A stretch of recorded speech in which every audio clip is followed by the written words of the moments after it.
A Clara da Silva, do Rio de Janeiro, pergunta se é possível associar o uso da cartilha ao de textos que estão na sociedade, como jornais e etc. Isso é importante fazer, professor Antônio Augusto? Esse é um grande problema hoje, Marcos. Durante muito tempo nós criticamos as cartilhas, e elas realmente têm um problema básico, porque elas se apoiam apenas nas relações entre letra e som, na explicitação dessas relações, e deixam de lado uma questão fundamental que tem a ver com o letramento, como o Magda disse antes, e que é a questão do significado, como aquela pessoa que foi perguntada na rua e que disse, bom, alfabetizar é ler e entender, mas é ler, escrever, ler e entender. E o problema das cartilhas tradicionais é que elas trabalham apenas essa mecânica, vamos dizer assim, entre aspas, da alfabetização, sem se preocupar com a questão do sentido, com a questão dos usos sociais. O que não significa que em determinados momentos não seja importante parar um pouco e fazer com que o aluno dirija a sua atenção para as relações entre letra e som, que exige uma certa abstração dos contextos de uso, uma certa abstração das questões de compreensão. Mas eu não sou muito de lançar anátema aí nos professores, não. Pode usar a cartilha, desde que, né, o trabalho, ele seja um trabalho que leve o aluno a se alfabetizar efetivamente. Muito bem. Mônica, perguntas estão chegando, né? A Silane Jacome, da TV Escola de Anápolis, Goiás, pergunta: segundo as estatísticas, a maioria dos alunos da quarta série apresentam acentuadas limitações em seu aprendizado de leitura e de escrita, o que significa que não foram alfabetizados adequadamente, comprometendo a qualidade dos estudos do ensino fundamental. A escola produz um grande contingente de analfabetos ou analfabetos funcionais. Que providências urgentes seriam necessárias para reverter este quadro?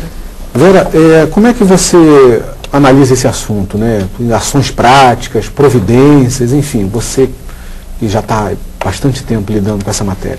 Eu acho que é importante, vamos dizer, os professores, vamos dizer, terem a oportunidade de, junto com seus colegas, discutir seus casos na sala de aula, né? Muitas vezes, vamos dizer, se propõe um método como sendo o melhor, mas o que também muitos outros estudos dizem é que existem estilos cognitivos. Tem certas crianças que aprendem de uma forma mais sistemática, com uma coisa mais regrada, tem crianças que aprendem de uma forma mais solta, mais natural.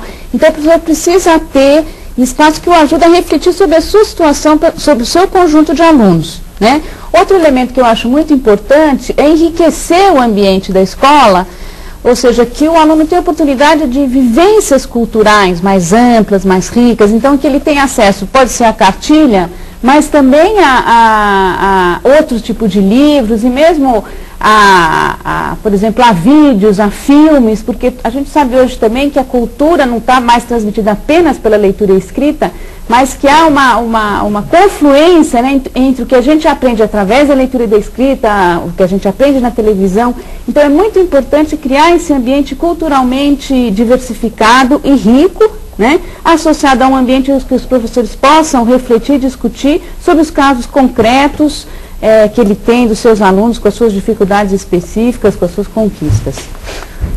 Magna, é importante destacar também o seguinte: tem-se a intenção, ou até pode-se chegar alguns chegam à conclusão de que antigamente alfabetizar era mais fácil, o resultado era melhor do que hoje. Como é que você discute esse assunto? Isso não é bem verdade, né? Porque esse fracasso em alfabetização de que nós estamos falando hoje, ele sempre existiu, né? Ele sempre existiu. Há 4 décadas atrás, lá nos anos 50, 60, nós estávamos discutindo o fracasso escolar. É uma questão persistente, recorrente, persistente na educação brasileira. A questão que é interessante destacar, talvez, é que antes nós tínhamos um fracasso concentrado naquela que se chamava série de alfabetização, a primeira série, a classe de alfabetização. Porque os alunos, se não se alfabetizavam, não passavam dali, né? Repetiam, e depois, frequentemente, evadiam, deixavam a escola. Hoje, nós, como a pergunta deixou bem claro, né? Hoje nós temos um fracasso que é ao longo do ensino fundamental. O aluno da quarta série que não sabe ler e escrever, e não é só da quarta série, o da quinta, o da sexta. Às vezes o aluno que está terminando o ensino fundamental, que ainda não se apropriou adequadamente da escrita, né? Então é um tipo diferente de fracasso, portanto, que exige medidas políticas e pedagógicas diferentes. Perfeito. Mônica? A Tânia Colodete, do Teleposto Instituto de Educação, governador Roberto Silveira, diz que a historinha de Débora narrada no boletim é igual a de muitos outros alunos que leem e escrevem com dificuldade, sendo estes considerados não alfabetizados e que ainda hoje são reprovados por cometerem erros de ortografia. Baseado nesse fato, qual é o critério para esse tipo de exigência e como o professor consegue superar esse desafio junto aos seus alunos? Antônio Augusto, essa é para você, né? Pois é, professora. Infelizmente, o Brasil tem muitas Déboras, né? Tem muitas crianças que estão vivendo essa experiência de não se alfabetizar. Ou de aprender apenas os rudimentos mais iniciais da leitura e da escrita. A escola precisa definir, principalmente as redes de ensino, precisam definir critérios mais claros de o que é uma criança alfabetizada naquela rede. Então, uma escola que trabalha com séries ou uma escola que trabalha com ciclos, eles precisam definir quais as competências estão sendo buscadas, que devem ser atingidas em determinado momento da escolarização. Então, eu acho que essa é uma questão que precisa ser discutida coletivamente, não apenas o professor na sua sala de aula. Mas, de qualquer modo, há elementos que são importantes.